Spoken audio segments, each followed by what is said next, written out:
मजा। ये लीजिए माँ जी। ये क्या है बहू? ये तो खिचड़ी है, मैंने तो दाल और चावल बोले थे। माँ जी दाल और चावल ही तो है, पूरी 2 किलो चावल और 2 किलो दाल है। हाँ वही, पर दोनों मिले हुए क्यों हैं? अलग अलग बोला था ना मैंने लाने के लिए। आपने बोला तो अलग अलग था, पर क्या मैंने गलती कर दी माँ जी? और क्या, कितनी बड़ी गलती कर दी। अब इतनी सारी खिचड़ी का हम क्या करेंगे? दाल चावल अलग अलग क्यों नहीं लाई? कोई तो कारण होगा। पता नहीं कमला बहू तुम्हारा दिमाग कहाँ रहता है, जब देखो तब गलती करती रहती हो।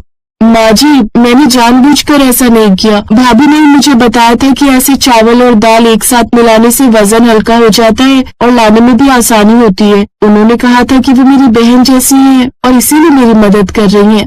माँ, क्या तुमने जानबूझकर कमला से ये सब करवाया? नहीं माँ जी, मैंने तो बस मजाक किया था। मुझे क्या पता था कि ये सच में ऐसा कर देगी।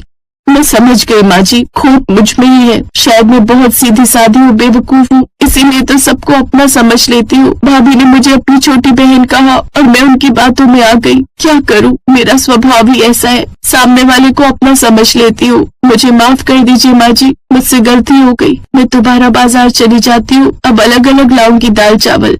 अपने आप को दोष देने की कोई जरूरत नहीं है कमला बहू, जिसने गलती की है वही सजा भुगतेगा। उमा, ये दाल चावल जब तक अलग नहीं हो जाते तब तक इस घर में कोई तुमसे बात नहीं करेगा। यहाँ तक कि मैं संदीप को भी मना कर दूंगी कि जब तक तुम ये दाल चावल अलग ना कर दो वो भी तुमसे बात ना करे। अब ये तुम्हें देखना है कि तुम कितने दिन में ये दाल चावल अलग कर देती हो। उतने दिन तक तुम बिना किसी से बात किए रहोगी।